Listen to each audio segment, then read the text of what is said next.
Round of applause, please. Good friend of mine, Dr. McDonald Lewanyika, South and East Africa Director, Accountability Lab. McDonald, come, you can do better than that, guys.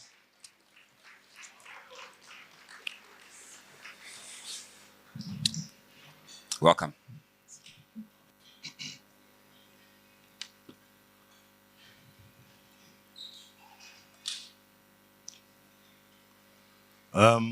Good evening, ladies and gentlemen. I would like to start by asking for a favor. I would like you to clap for me.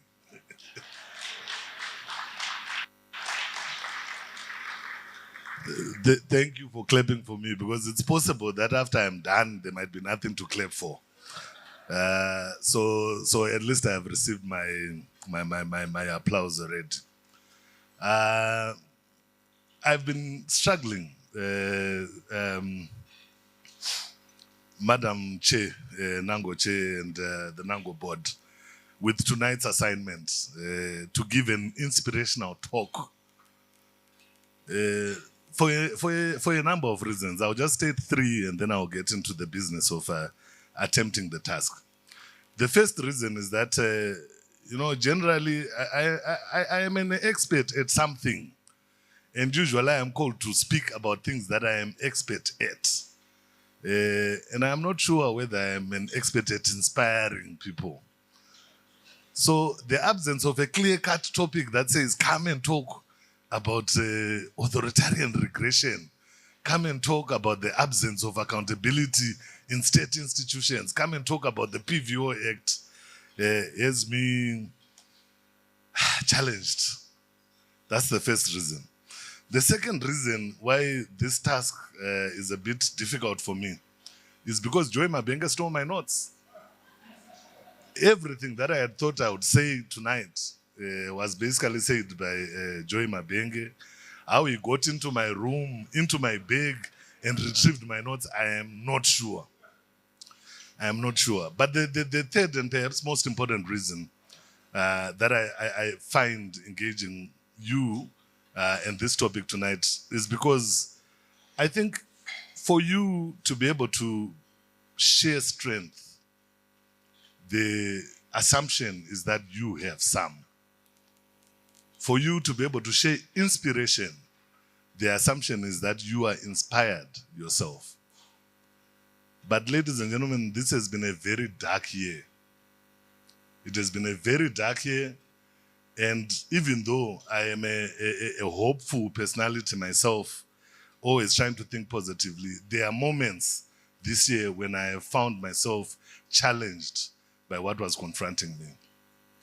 I have been strong for my team, and right now I'm being strong for my peers.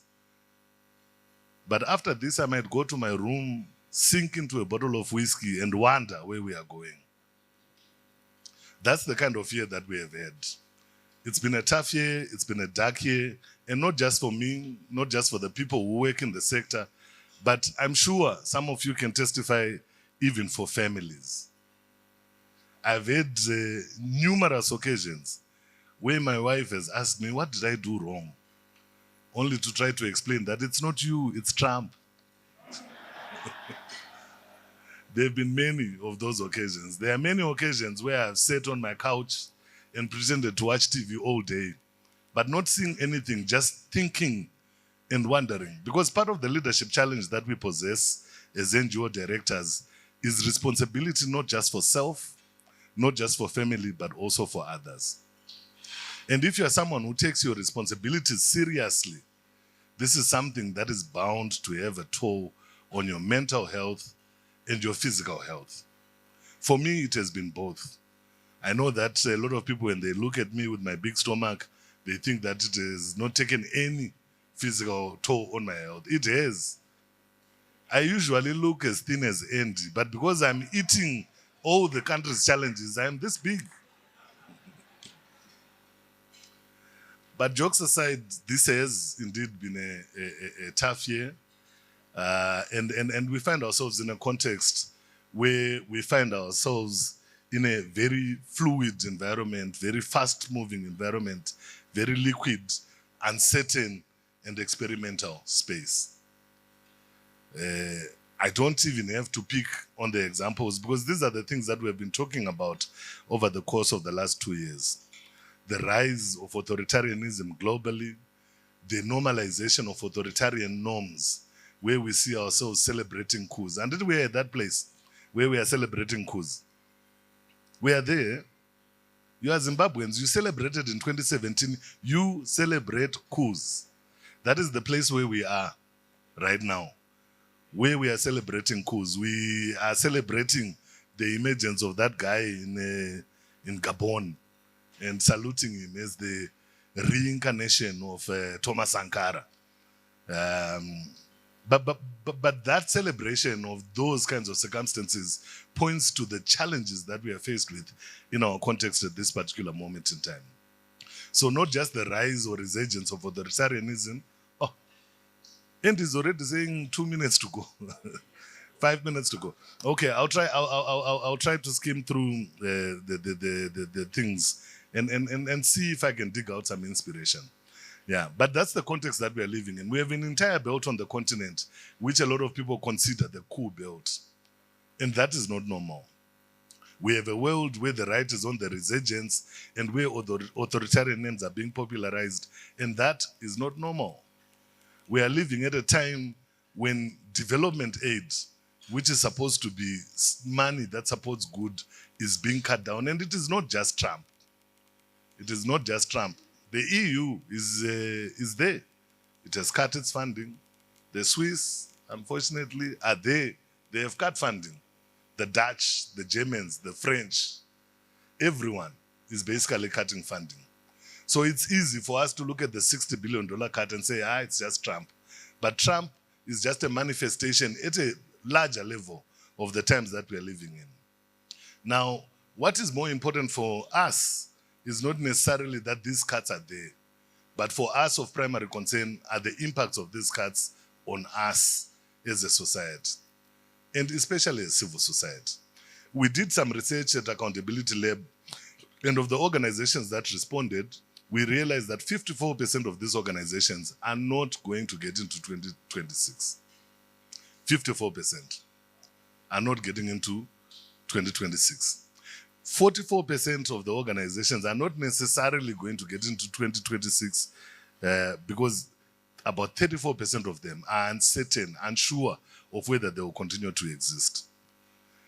Of these organizations, 87% of them received new funding, and Accountability Lab can be counted amongst those organizations.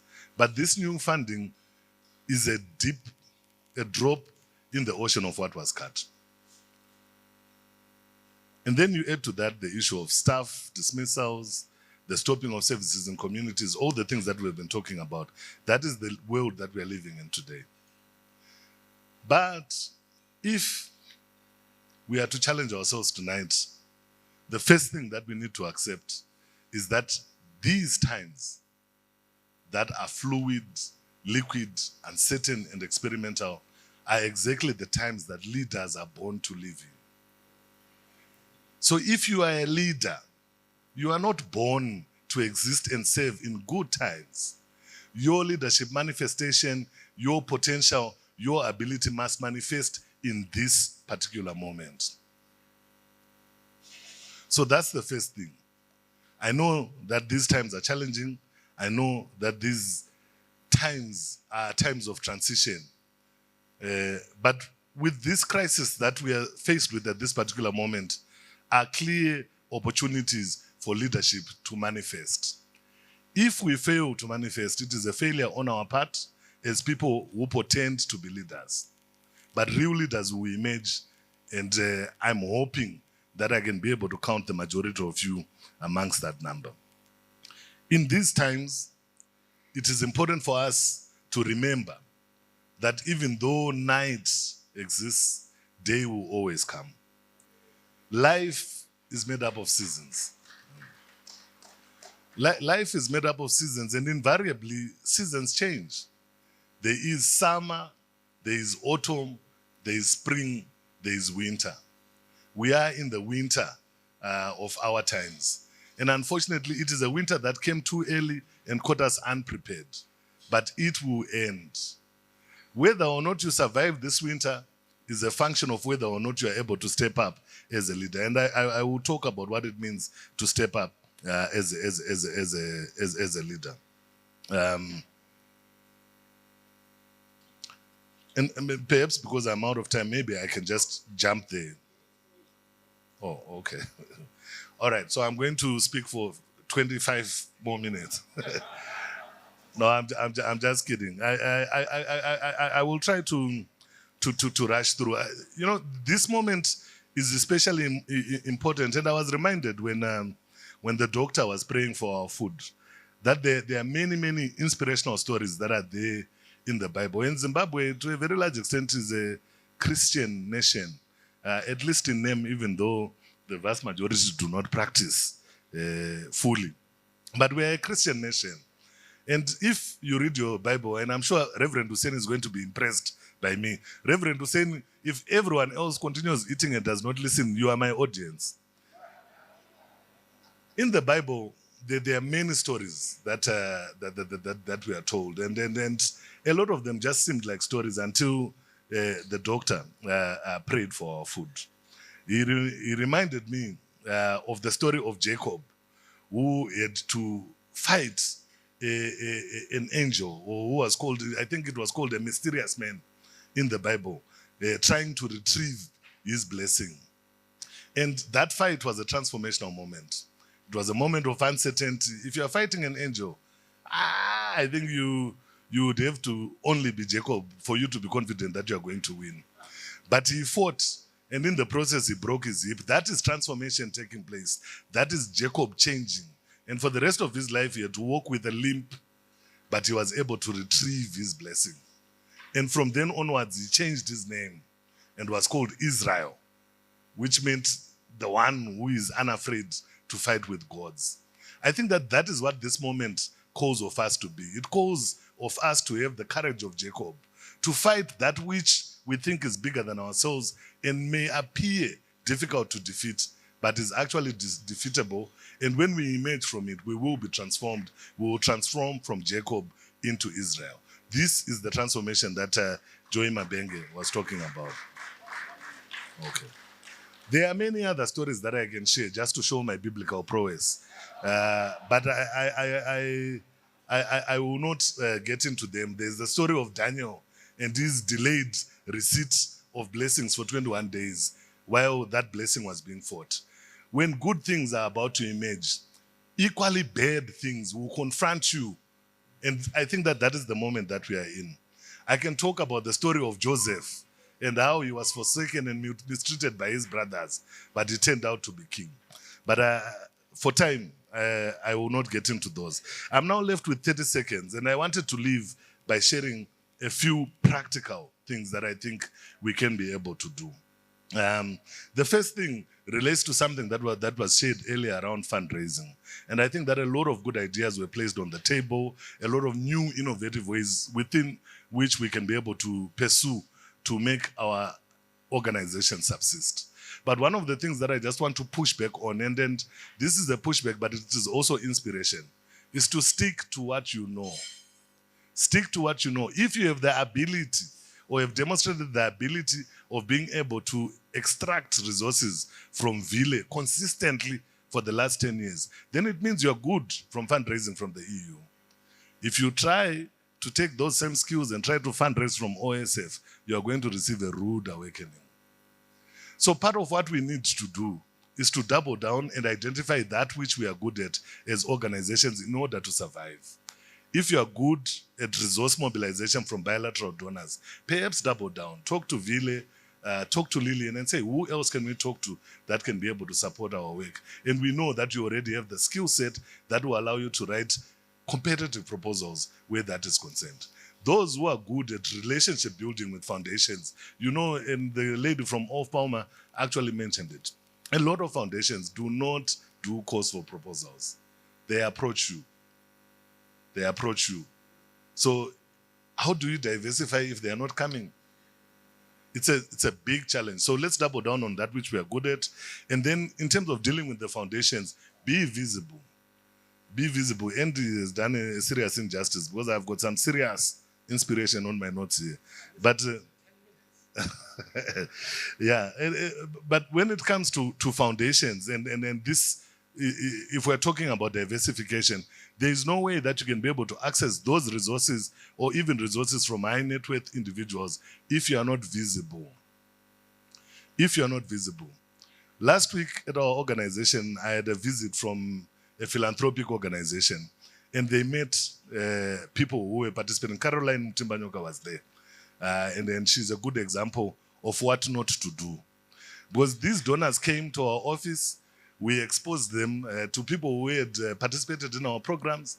A couple of people stood out. There was a poet who performed. Someone gave a testimony about how the incubator has impacted their lives, the awards and spaces that they now occupy. Someone else showed a film. And when it came for time for questions, we said, no, these donors are here. Do you have any questions to ask them?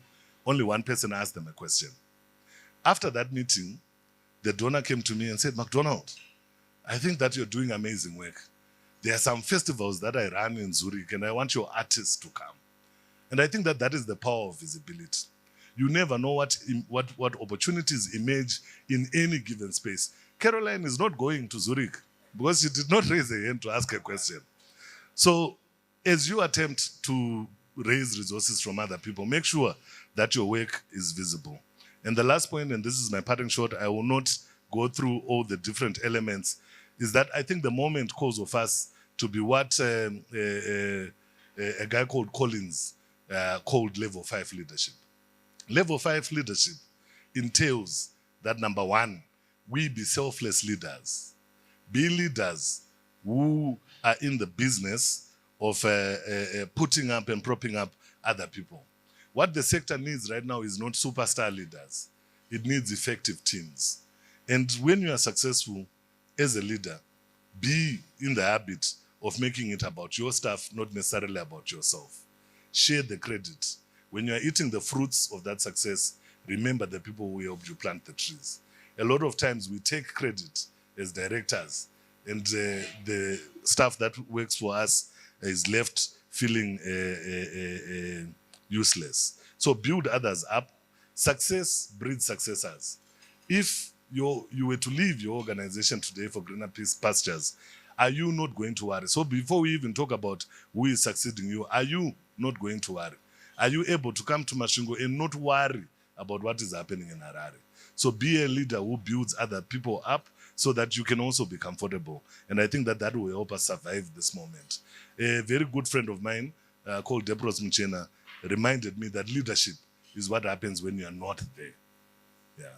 Are we the kind of leaders who are okay not being there, not constantly calling, being on Zoom calls, checking on things like that? The third thing is that be a leader who looks in the mirror and not necessarily outside the window whenever there is trouble. A lot of us have got a tendency of blaming the context. Right now, we're in the middle of a serious funding crunch. And before we look at our deficiencies, before we look at the mirror and reflect on what we can be able to do differently as organizations and as leaders, the tendency is to look outside and say, no, Tavadzwe at UNDP hates me, so that is why we are not getting money from there. Trump is messing things up, that is why we are not getting funding. Yet in the first instance, Trump may not have been funding you. So let's be in the habit of introspecting and looking deeply at ourselves. The last thing that I would just say, and I am going, is something that Rose reminded me of in a conversation that took place yesterday. She made an argument that organizations, in order for us to be sustainable, we must not be greedy and do anything and everything. As a leader, you must be circumspect about the opportunities that you take. If you are an accountability and governance guru, speak about accountability and governance. When you are asked to come and give an inspirational speech, say no, because you know what you are good at, right? So as organizations, I think we need to do the same. We need to do the same. Rose gave an example of how the Zimbabwe Lawyers for Human Rights had stopped doing other things that were non-core to their organizations. And I see one of my mentees in the room, just a couple of days ago, I was discussing with him the same thing, the concept of the hedgehog. The hedgehog lives in the forest, the fox loves eating it. But every time the fox tries to attack, the hedgehog has got one thing that is really good at, and it is to put out its spike, and that is what has ensured its survival. Let us develop that concept as organizations. What is it, that one thing that we are passionate about, that we can be the best at in the world at doing, and that can bring financial and economic resources to us? If we do that, we will be able to thrive. Thank you. We got there. No. That was a very inspirational speech. Oh, goodness, I love us. I love Zimbabweans. We say, one more thing to say. One more thing to say. Big round of applause, please, Dr. McDonald Lewanyika.